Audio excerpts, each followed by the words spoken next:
Hello student, প্রত্যেকে welcome জানাই study class by এসকোপ চ্যানেলের পক্ষ থেকে। তোমরা প্রত্যেকে জানতে যে এএনএম জিএনএম 2024-এর যে ফর্ম ফিল আপের লাস্ট ডেট কিন্তু দেওয়া হয়েছিল 22/4/2024, অর্থাৎ এপ্রিল মাসের 22 তারিখ অবধি কিন্তু লাস্ট ডেট দেওয়া হয়েছিল। সেই ডেট কিন্তু ইতিমধ্যে এক্সটেন্ডেড করা হলো। দেখো এখানে একটা নোটিশ বের হয়েছে West Bengal joint entrance examination বোর্ডে রূপান্না থেকে। ঠিক আছে, দেখতে পাচ্ছ রূপান্নার DB 118 sector 1 Salt Lake city.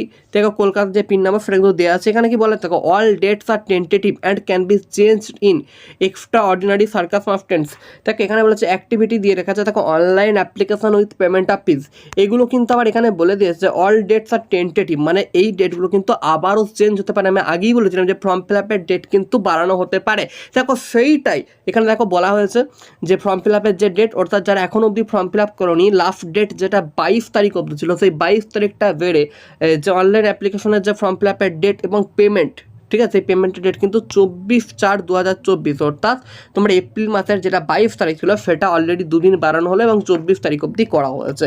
Next দেখো বলেছে online correction and downloading revived confirmation page, অর্থাৎ আমরা যে ফর্ম ফিল আপ করার পরে যে কনফার্মেশন পেজ যেটা হয় আর কি, সেটা ডাউনলোড করতে পারবে। এবং অনলাইন কারেকশান, যদি কেউ কোনো কিছু ভুল করে থাকো, যে ফর্ম ফিল আপ করার সময় তুমি তো কাস্টে ভুল করেছো, ফর্ম ফিল আপ করার সময় তুমি তো কোথাও কোনো যদি কিছু ভুল করে থাকো, তাহলে কিন্তু তুমি সেগুলো চেঞ্জ করতে পারছো 26/4/24 থেকে 28/4/24-এর মতো। দেখো 26 থেকে 28 এই দুদিন কিন্তু তোমাকে এডিটিং অপশান খুলে দেওয়া হবে। যদি কোনো কিছু ভুল তুমি করে থাকো তাহলে সেগুলো তুমি আবারও রিকারেকশান করতে পারবে, পুনরায় তুমি কিন্তু কারেকশান করতে পারবে 26/4/24 থেকে 28/4/24-এর মধ্যে। এবং এখানে বলেছে কনফার্মেশন পেজ যারা ডাউনলোড এখনও অবধি করতে পেমেন্ট করে দিয়েছো, কনফার্মেশন পেজ হয়তো নাওনি, তো সেই কনফার্মেশন পেজ ডাউনলোড করতে পারবে 26 থেকে 28-এর মধ্যে। এই এডিট এবং কনফার্মেশন পেজ দুটো ডাউনলোড করার সুযোগ কিন্তু তোমাদেরকে দেওয়া হয়েছে। এবার দেখো পরীক্ষার যে অ্যাডমিট কার্ড, তো এই অ্যাডমিট কার্ড কখন তোমরা ডাউনলোড করতে পারবে? দেখো অ্যাডমিট কার্ড ডাউনলোড করতে পারবে 5/7/24, অর্থাৎ জুলাই মাসের 5 তারিখ থেকে তোমরা অ্যাডমিট কার্ড ডাউনলোড করতে পারবে, একদম পরীক্ষার আগে অবধি, অর্থাৎ দুপুর 12টা অবধি তোমরা প্রত্যেকে কিন্তু অ্যাডমিট কার্ড ডাউনলোড করতে পারবে। ডেট অফ এক্সামিনেশন, অর্থাৎ এক্সামিনেশনের যে তারিখ বা পরীক্ষার যে তারিখ, দেখো 14/7/24, অর্থাৎ জুলাই মাসের 14 তারিখে ডেট দেওয়া আছে। এটা কিন্তু বলা আছে এটা মাস্ট, কিন্তু এই ডেটটা চেঞ্জ হতেও পারে, অর্থাৎ ডেট কিন্তু এগাবে না, ডেট কিছুটা পিছিয়ে হয়তো তোমাদের 25 তারিখ বা 24 তারিখ কিন্তু পরীক্ষা হতে পারে। দেখো বলা আছে tentative at May can be change in extraordinary circumstances. দেখো 12টা থেকে 1:30 অবধি কিন্তু তোমাদের পরীক্ষার ডেট, অর্থাৎ তোমাদের 1.5 ঘন্টা কিন্তু পরীক্ষা হবে, সেটা যেদিনই হোক না এখানে, এটা কিন্তু 14 তারিখ অবধি বলা হচ্ছে। ঠিক আছে, যদি ডেট পিস হয় তাহলে কিন্তু টাইমটা এটাই থাকবে, টাইম কিন্তু চেঞ্জ হবে না, 12টা থেকে 1:30 অবধি কিন্তু পরীক্ষা হবে, অর্থাৎ 1.5 ঘন্টার কিন্তু পরীক্ষা হবে। ঠিক আছে, এবার দেখো নেক্সট হচ্ছে পাবলিকেশন অফ রেজাল্ট। দেখো রেজাল্টের কথা কিন্তু এখানে বলা নেই, টু বি নোটিফাইড লেটার, পরবর্তীকালে তোমাদের রেজাল্ট কিন্তু জানিয়ে দেওয়া হবে। তো যারা যেখান থেকে ভিডিওটি দেখছো অবশ্যই তারা লাইক করে দিও। চলো কী কী তোমরা এডিট করতে পারবে, কী কী এডিট করতে পারবে না তা একটু দেখে নিই। বেশ কয়েকটা জায়গা কিন্তু একটু দেখে নাও, বেশ কয়েকটা জায়গা যেগুলো খুব ইম্পর্টেন্ট। আর হ্যাঁ, যারা ভিডিওটা এখনো লাইক করে অবশ্যই লাইক করে সঠিক তথ্য পাওয়ার জন্য অবশ্যই চ্যানেলকে সাবস্ক্রাইব করে দাও এবং পাশের বেল বাটনটিকে অল করে দাও সমস্ত নোটিফিকেশন সবার প্রথমে পাওয়ার জন্য। এবার দেখো এখানে কী কী বলা আছে, দেখো অনলাইন আবেদনের জন্য গুরুত্বপূর্ণ নির্দেশাবলী, যে নির্দেশাবলীগুলো বলা হয়েছে সেই নির্দেশাবলীগুলো একটু দেখে নাও। দেখো এখানে বলা আছে প্রার্থীরা তথ্য পুস্তিকা ভালোভাবে পড়ে নিয়ে তবেই কিন্তু আবেদনপত্র করবে। দেখো এখানে বলা হয়েছে যে পরীক্ষার জন্য আবেদন শুধুমাত্র অনলাইনে করতে হবে, কোনো মুদ্রিত আবেদনপত্রে আবেদনের ব্যবস্থা কিন্তু নেই। তারপর দেখা হচ্ছে কোনো প্রার্থী একাধিক আবেদনপত্র জমা করতে পারবে না, অর্থাৎ তুমি যদি চাও যে তুমি তোমার নাম দিয়ে তোমার ছবি দিয়ে 2-3 ফর্ম ফিল আপ করবে, এটা কিন্তু করতে গেলে তোমার একটি যে ফর্মটা ফিল আপ করছো সেটা কিন্তু সম্পূর্ণরূপে ক্যান্সেল হয়ে যাবে।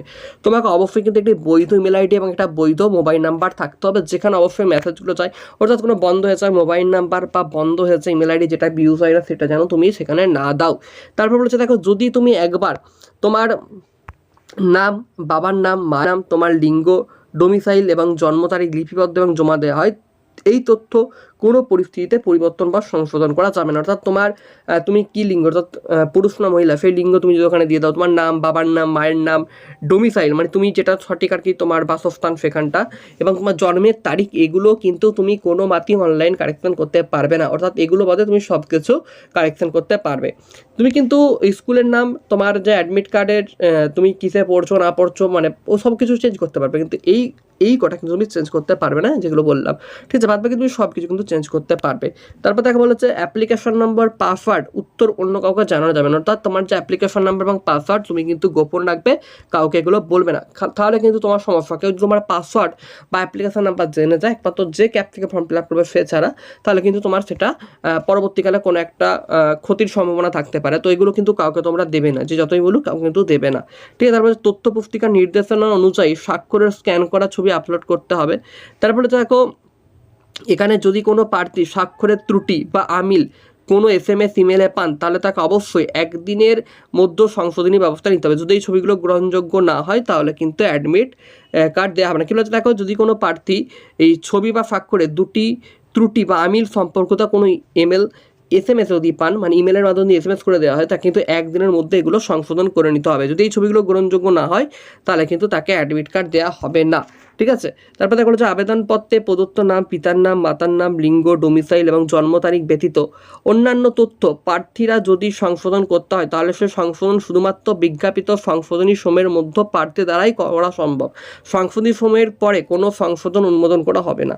মানে তোমার যে দেখো বলেছে যে মানে যে সংশোধনের যে তারিখ, সেই সংশোধনের তারিখেই তোমাকে কিন্তু সংশোধন করতে হবে, ঠিক আছে।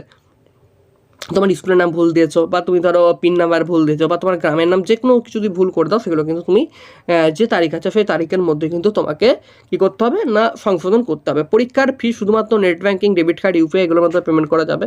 তারপর দেখা বলেছে একবার দেয়া ফি কোনো পরিস্থিতিতে ফেরতযোগ্য নয়, অর্থাৎ তুমি কিন্তু কোনোভাবেই ফিস একবার পেমেন্ট করে দিলে আর কিন্তু ফেরত পাবে না, ঠিক আছে। এবং বলেছে কনফার্মেশন পেজ এবং অ্যাডমিট কার্ডের কপি কিন্তু নিরাপদে রাখতে হবে। তো এই কথাগুলো প্রত্যেকে বুঝতে পারলে, এগুলো কিন্তু খুব গুরুত্বপূর্ণ তথ্য যেগুলো বললাম, ভিডিওটা দেখে আশা করছি প্রত্যেকে বুঝতে পেরেছো।